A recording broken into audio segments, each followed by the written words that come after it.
Boa tarde, queridas irmãs e queridos irmãos. Que a paz e o amor de Jesus, nosso Mestre, nos envolva e que a sua luz possa abrir nossas mentes e corações para as reflexões desta tarde.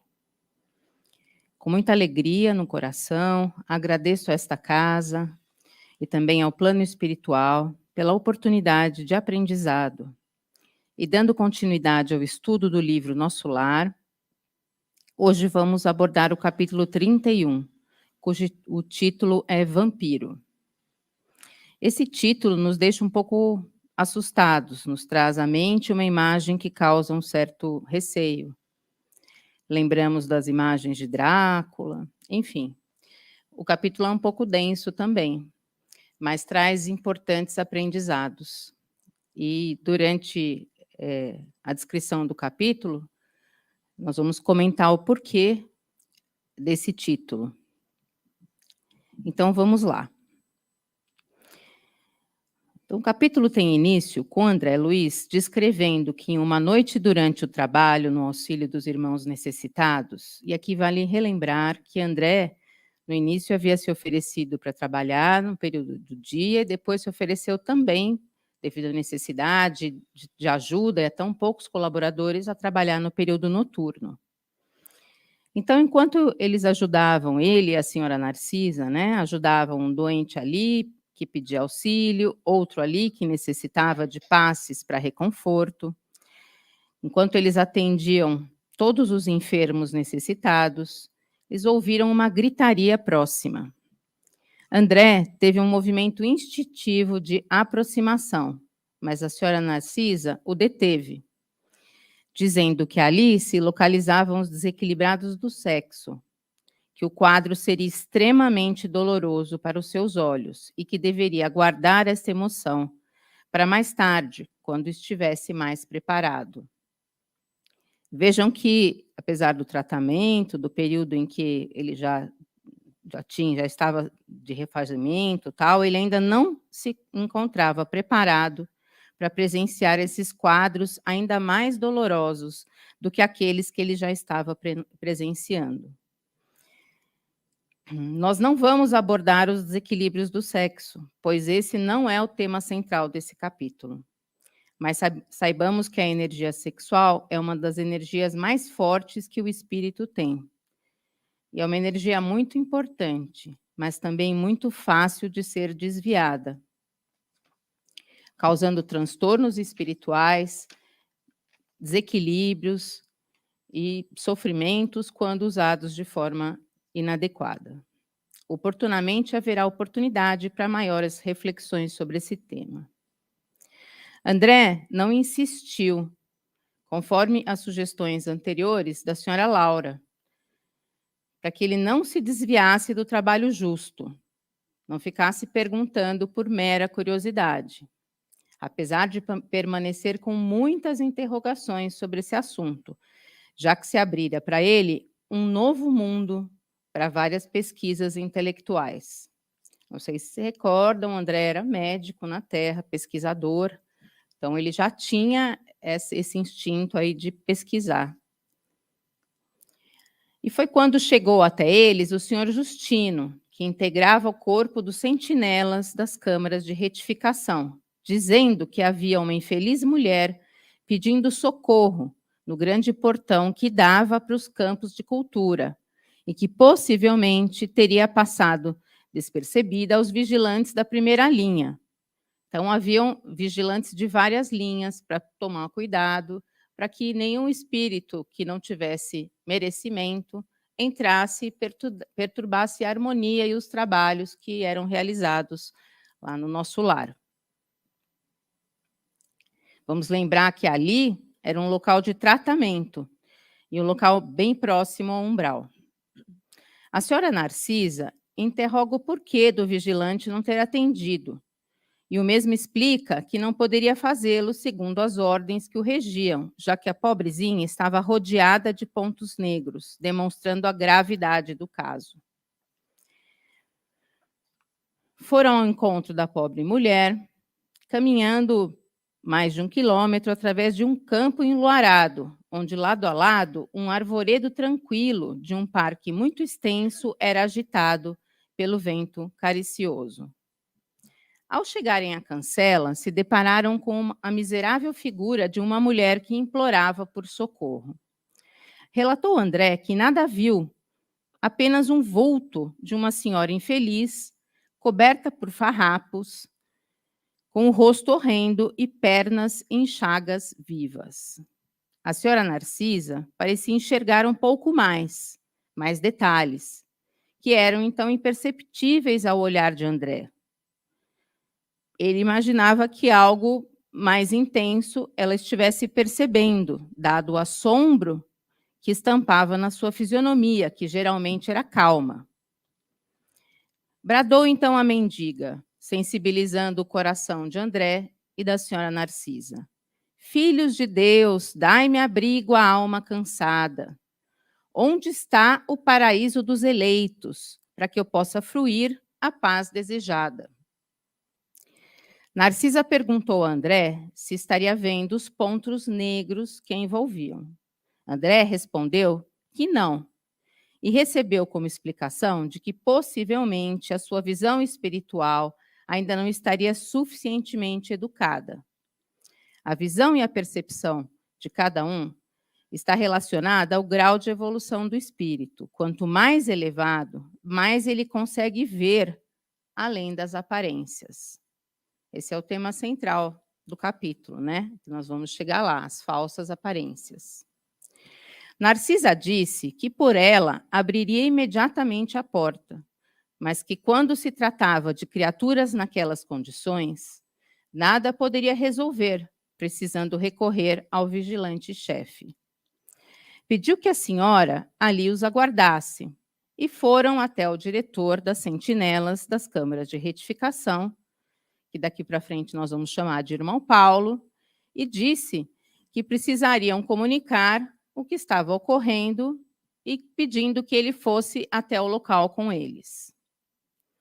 Ao chegarem à cancela, o irmão Paulo examinou atentamente a recém-chegada, dizendo que aquela senhora, por enquanto, não poderia receber o socorro desejado em nosso lar, por se tratar de um dos mais fortes vampiros que teria visto até o momento e que seria preciso entregá-la à própria sorte.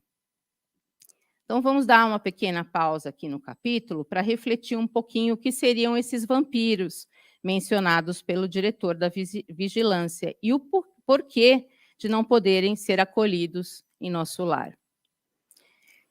Então, o vampiro, nós estamos acostumados, né, a ver aí nas mídias e tal, nos filmes, e é um ser mitológico ou folclórico que sobrevive se alimentando da essência vital de criaturas vivas, geralmente sob a forma de sangue, sugando como método de subsistência, de sobrevivência.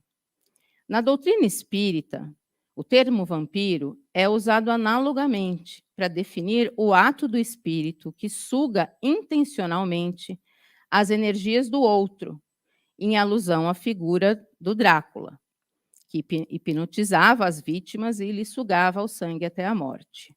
No mundo espiritual, se encontram figuras que atuam de forma muito semelhante, com as artimanhas do conhecido Drácula, pois há espíritos que sugam as energias sutis de seus hospedeiros a ponto de lhe causar sérios danos à saúde física, emocional, psicológica, uma vez que, além de lhes enfraquecerem as forças, lhes envolvem em formas mentais grosseiras, que os martirizam mentalmente, os levando algumas vezes a casos até de loucura.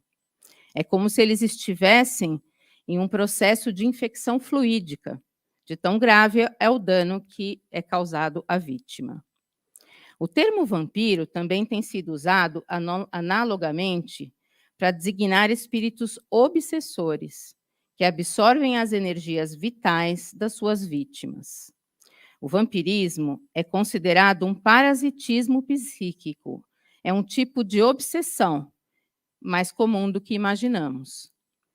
É uma prática utilizada por espíritos desencarnados para tirarem proveito das energias de outros, normalmente quando encarnados.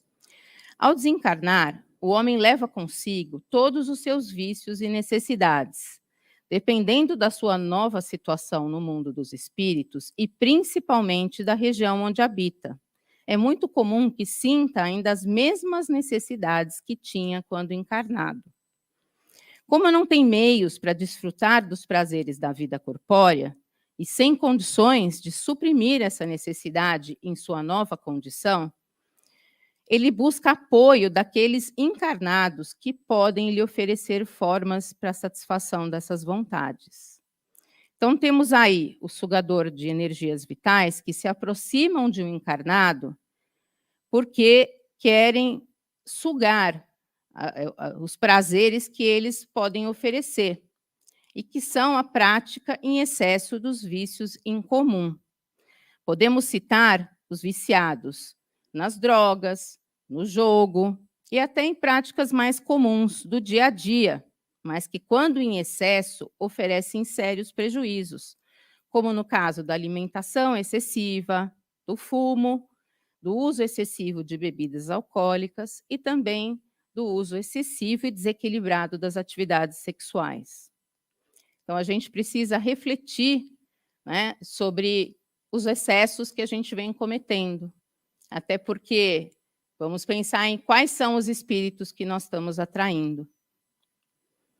Para Herculano Pires, o termo vampirismo é empregado no estudo espírita para designar a forma metafórica do parasitismo psíquico, em alusão aos parasitas descritos pela biologia. São organismos que vivem em associação com outro organismo, vão sugando nutrientes para sua sobrevivência. No processo de parasitismo, o parasita causa sérios danos ao organismo hospedeiro, né? No caso da biologia, as doenças infecciosas. Quando é o parasitismo psíquico, ele vai sugando a energia vital e vai sendo danoso, a pessoa vai se sentindo mal-estar, seja físico, até como se estivesse doente, emocional, psicológico, mental, moral, enfim. Mas vamos voltar ao capítulo, já entendendo um pouco melhor o significado do título.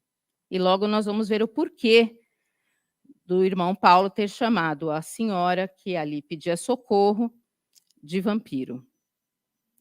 André ficou escandalizado, afinal não seria faltar aos deveres cristãos abandonar aquela sofredora ao azar do caminho? Narcisa, por sua vez, também compartilhava da mesma impressão e perguntou ao irmão Paulo se haveria um meio para que pudessem acolher a pobre criatura nas câmaras de retificação. O diretor Paulo respondeu que, se permitisse essa providência, estaria traindo a sua função de vigilante. E aqui vamos a mais uma reflexão bastante importante. Nós aprendemos que a caridade não exclui a previdência. No livro Os Mensageiros, psicografado por Francisco Cândido Xavier, pelo espírito André Luiz, no capítulo 39, nós aprendemos que a caridade não exclui prudência, bom senso, responsabilidade e previdência. Os amigos da espiritualidade superior estão sempre dispostos a socorrer seus irmãos encarnados e também desencarnados, mas que estejam em condições de serem auxiliados. Dentre essas condições, destacamos algumas que são muito importantes, tais como merecimento, necessidade evolutiva, esforço, desejo de melhoria espiritual, né, de evolução e perseverança. Infelizmente, nem todas as criaturas se encontram prontas para receber o auxílio que vem do alto. Uma prova disso é o fato do próprio André Luiz, que permaneceu cerca de 8 anos nas regiões umbralinas, até que pudesse ser resgatado pelos trabalhadores do nosso lar. Não faltarão providências de Jesus para os espíritos que, no momento, não encontrem condições de auxílio. Tudo a seu tempo. Isso não significa falta de caridade. É compreensão do dever e deve ser respeitado. Não se pode arrastar dificuldades aos grupos que já têm o merecimento do tratamento. Para colaborar com esta tal orientação, vamos nos lembrar que o próprio Cristo nos ensinou. Não deis aos cães as coisas santas, nem lanceis aos porcos as vossas pérolas. Todos temos responsabilidade junto à espiritualidade superior. Podemos dizer que o espiritismo é para todos, mas que nem todos estão prontos para o espiritismo. Então, é importante essa reflexão, principalmente para que a gente possa reconhecer as falsas aparências, né? Que é como a gente vai comentar daqui para frente. Voltando ao capítulo, o irmão Paulo questiona se a Narcisa haveria notado alguma coisa além dos pontos negros. A mesma responde que não. Vejam que ela também ainda não estava nesse nível de percepção e visão que o diretor vigilante, que recomendou, então, que ela contasse as manchas escuras naquela senhora. Ao fixar seu olhar na senhora infeliz, após alguns instantes, Narcisa contou 58 pontos escuros. Irmão Paulo explicou que aqueles 58 pontos escuros representavam 58 crianças que por ela haviam sido assassinadas ao nascerem. A desventurada criatura havia sido profissional de ginecologia. E, a pretexto de aliviar as consciências alheias, se entregava a esses crimes, explorando a infelicidade de jovens inexperientes. Em cada mancha escura, o irmão Paulo percebia a imagem mental de uma criancinha que deixou de dar continuidade à sua vida. Os profissionais da área de saúde, né, em especial na área médica, e como ela possivelmente, que era ginecologista ou atuava nessa área, fazem um juramento e estudam para poder auxiliar, para fazer o bem, para salvar vidas. Imaginem que essa profissional, além de não estar fazendo tudo isso, ela ainda explorou, ou seja, ela usou, né, do seu conhecimento para receber em troca benefícios, possivelmente financeiros. Então, aí o malefício foi duplo, né? André Luiz recordou assombrado os procedimentos médicos que realizou, pois algumas vezes ele teve que escolher entre a vida da mãe e a vida do feto, da criança. Para salvar a mãe, ele teve que impedir que desse continuidade à gestação. Mas o irmão Paulo, como que lendo seus pensamentos, acrescentou que ele não estava se referindo a essas providências legítimas que foram realizadas para salvar alguém, né, para salvar a mãe. E sim ao crime de assassinar os que começavam a trajetória na experiência terrestre, com o direito sublime da vida. Então, os atos cometidos por esta sofredora não faziam partes da lei divina. Como ela poderia, então, ser merecedora desse acolhimento, se ela nem reconhecia o que havia feito? Demonstrando sensibilidade das almas nobres, Narcisa ainda rogou pela desventurada, dizendo que ela mesma já havia cometido erros no passado, que ela poderia cuidar da irmã, já que todos ali eram espíritos endividados. O diretor da vigilância, impressionado por sua sinceridade, explicou que todos que estavam em nosso lar, em favor próprio, teriam o reconhecimento das próprias fraquezas e a boa vontade de resgatar seus débitos, mas que aquela criatura, por ora, nada desejava senão perturbar quem ali estava trabalhando e tentando se redimir.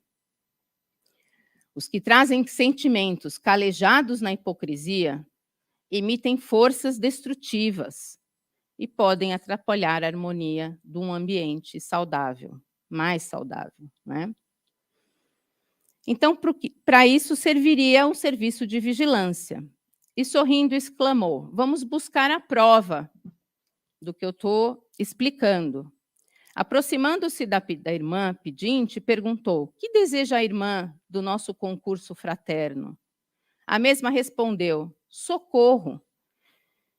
Ele disse: mas minha amiga, é preciso sabermos aceitar o sofrimento retificador. Por que razão tantas vezes cortou a vida de serizinhos tão frágeis que iam à luta com a permissão de Deus? E foi aí que ela, exibindo uma terrível face de ódio, gritou: quem me atribui essa infâmia? Minha consciência está tranquila. Empreguei a existência auxiliando a maternidade na terra. Fui caridosa, crente, boa, pura.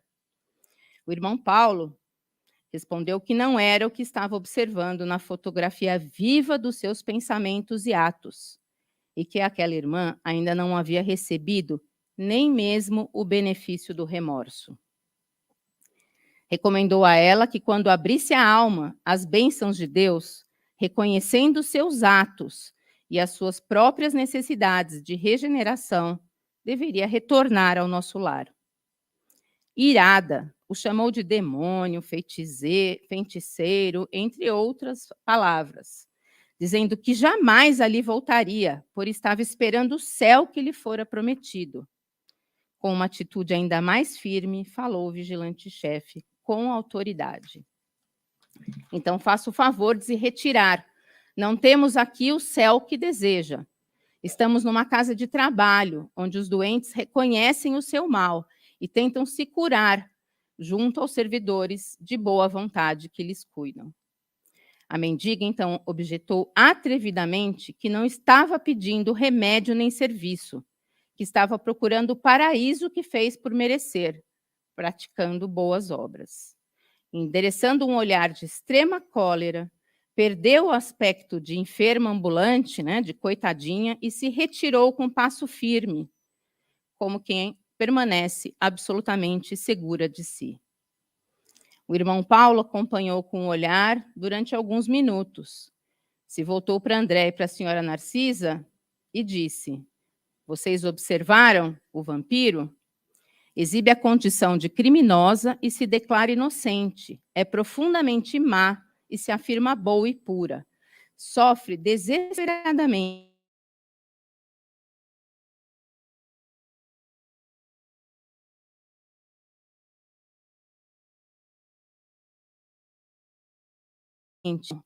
o irmão Paulo concluiu ser imprescindível tomarmos cuidado com as aparências, que podem ser falsas. Às vezes podemos nos equivocar, apenas se levarmos em consideração as boas aparências.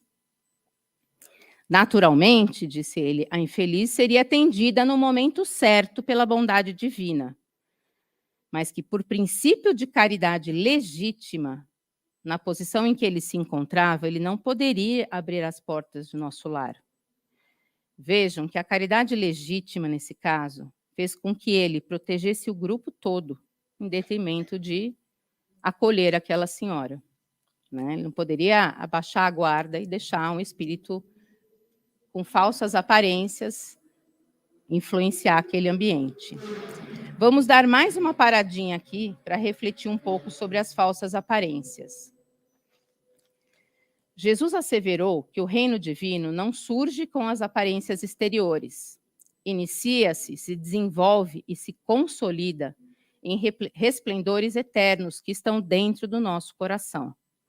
Precisamos aprender a distinguir as aparências falsas, que infelizmente são muito comuns, mais comuns do que nós imaginamos. São os chamados lobos em pele de ovelha ou de cordeiro. Nosso mestre recomendou que não crêssemos em todos os espíritos, mas que antes examinássemos se eles realmente eram de Deus, para que nós abaixássemos a guarda e deixassem eles nos influenciarem, né? O homem de bem tira boas coisas do bom tesouro de seu bom coração. O mal tira as más coisas do seu mau tesouro, do seu mau coração. E a boca fala do que está cheio o coração. Lembremos de que, por mais que se esforcem as más árvores para parecerem boas, elas não conseguirão produzir bons frutos. Também está no Evangelho de Mateus, capítulo 7, versículos de 17 a 20, que podemos conhecer as árvores pelos frutos que elas provêm. O mesmo com os homens, que serão reconhecidos não pelos frutos aparentes, mas por aquilo que genuinamente fazem de bem para o próximo, por aprenderem a amar o próximo como a si mesmos. Para produzir frutos bons, o homem não pode viver de aparências, deve construir a sua vida e as suas relações se baseando na verdade, sem querer aparentar aquilo que não é.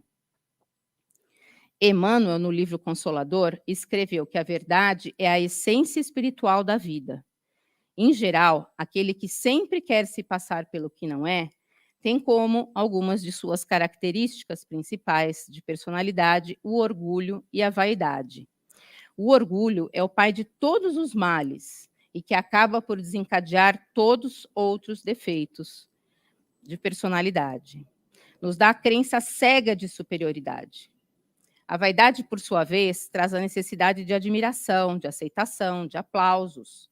Aquele que é vaidoso tem o desejo de ser admirado pelas outras pessoas e se faz aparentar sempre como bom, como superior, com boas qualidades morais e intelectuais que sequer possui.